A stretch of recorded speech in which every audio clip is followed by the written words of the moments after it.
देखिए सबसे पहले तो देखिए यहाँ पे जो समाज कल्याण विभाग है उसकी स्कॉलरशिप के फॉर्म की लास्ट डेट को लेकर आपकी मैसेज आ रही थी कि इसकी लास्ट डेट कब है, लास्ट डेट बढ़ेगी या नहीं बढ़ेगी। तो देखिए स्कॉलरशिप के फॉर्म की जो लास्ट डेट है वो बढ़ा दी गई है। समाज कल्याण विभाग के जो स्कॉलरशिप के फॉर्म की लास्ट डेट है वो बढ़ा दी गई है। तो इस वीडियो में हम एक तो यही बात करें कि फॉर्म कौन कौन विद्यार्थी भर सकते हैं और किस तरह से वो जल्दी अपनी स्कॉलरशिप है जो कि ले सकते हैं, कौन कौन इसका फॉर्म भर पाएंगे, किस किस को इसका फॉर्म है जो कि अप्लाई करना चाहिए। सबसे पहले तो ये नोटिफिकेशन है जो कि यहाँ पे समाज कल्याण डिपार्टमेंट की ओर से जारी कर दिया है, जिसमें देखिए क्लियर किया गया है कि जो नवीनतम अंतिम तिथि है वो 31 मार्च रहेगी। पहले ये 28 फरवरी थी जिसको बढ़ाकर 31 मार्च कर दिया गया है। तो जितने भी कैंडिडेट हैं चाहे वो गवर्नमेंट कॉलेज के हो या फिर प्राइवेट कॉलेजों में पढ़ते हों, जो बीए, बीएससी, बीकॉम या फिर अन्य कोर्स कर रहे हैं तो वो अपना फॉर्म इसमें भरें, क्योंकि यहाँ पे है जो ये डिपार्टमेंट है समाज कल्याण, इसमें आपको 100% तक यानी फीस रिफंड की क्या करता है, घोषणा करता है। यानी जितनी आप इस अपनी फीस देते हो कॉलेज की, ऑलमोस्ट ये इसमें बोला जाता है कि हम आपको 100% तक आपकी फीस देंगे। तो ये डिपेंड नहीं है आपको पूरी फीस दे कितनी दे, 2-5 हज़ार रुपये कम भी दे दें, ऊपर भी दे दें, लेकिन यहाँ पे क्या है कि आपको जितनी आप फीस दोगे लगभग लगभग उतनी आपको स्कॉलरशिप देखने को मिल जाती है। देखिए सबसे जो ज़रूरी चीज़ है आपके लिए खुशखबरी है यहाँ पे कि 31 मार्च 2026 तक आप फॉर्म भर सकते हैं। 31 मार्च यहाँ पे एक लास्ट डेट बढ़ चुकी है इसकी। तो सर्वर डाउन की समस्या है या फिर ओटीपी में देरी भी होती है या फिर आधार वेरिफिकेशन में दिक्कतें आ रही थी, तो इन चीज़ों में क्या है कि इनमें प्रॉब्लम आती ही है, शुरू हमेशा से आती रही है और आगे भी आती रहेगी। तो आप अगर इनसे लास्ट डेट का बिल्कुल भी इंतज़ार नहीं करना है, 31 मार्च से पहले पहले आपको इसका फॉर्म जो कि फिलअप कर देना है।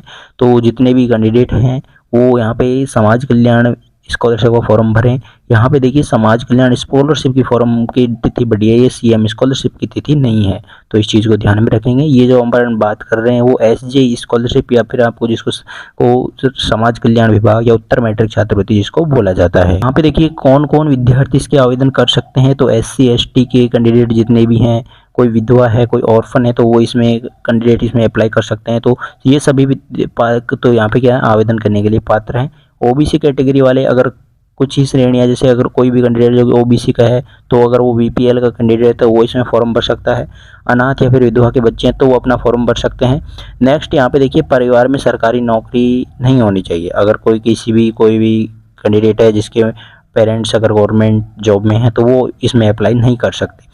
उसके बाद यहाँ बात आती है कि इन कोर्सेज़ के छात्र यहाँ पे फॉर्म भर सकते हैं। कौन कौन से कोर्सेज हैं, यूजी पीजी में हो गए, जैसे कि आप बीए बीएससी बीकॉम कर रहे हो, एमए एमएससी एमकॉम कर रहे हो, या फिर आप एलएलबी बीएड बीएसटीसी जैसे कोर्स कर रहे हो, या फिर आप मेडिकल लाइन में हो या फिर टेक्निकल लाइन के कोर्सेज कर रहे हो, जैसे कि आप बीएससी नर्सिंग कर रहे हो, आईटीआई कर रहे हो, तो वो विद्यार्थी इसमें क्या कर सकते हैं, फॉर्म भर सकते हैं, पात्र हैं।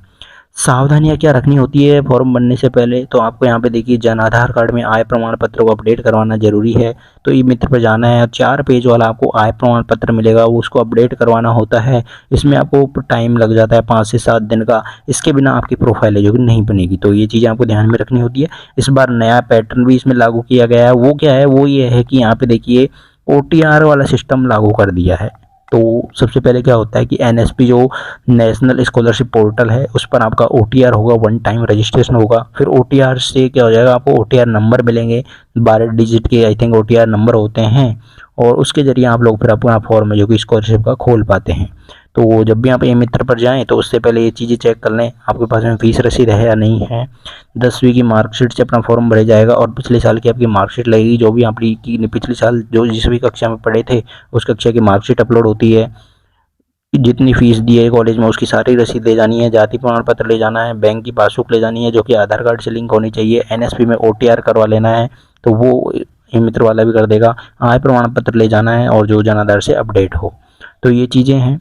और आवेदन कैसे होता है, तो यहाँ पे तरीका बता रखा है कि प्रोफाइल बनानी है, समाज कल्याण डिपार्टमेंट है, SJE ऐप पर न्यू प्रोफाइल बनानी है, OTR करना है, डॉक्यूमेंट्स अपलोड करने हैं, बायोमेट्रिक करवाना अनिवार्य है आप लोगों के लिए।